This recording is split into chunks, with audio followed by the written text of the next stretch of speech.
بسم اللہ الرحمن الرحیم۔ ترجمہ نماز۔ الحمد کے معنی سب تعریف ہیں۔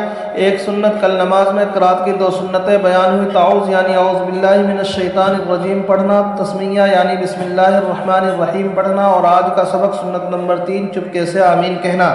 ایک کبیرہ گناہ، بڑے بڑے گناہ جن پر سخت عذاب کی وعیدیں آئی ہے، ان میں سے ایک گناہ ہے فخر کرنا یعنی اپنی بڑائی جتانا۔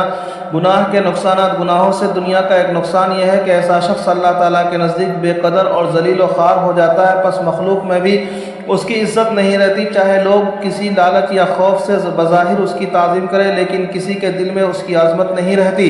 حق تعالیٰ شانہ کا ارشاد ہے کہ جس کو اللہ ذلیل کرے اس کو کوئی عزت دینے والا نہیں۔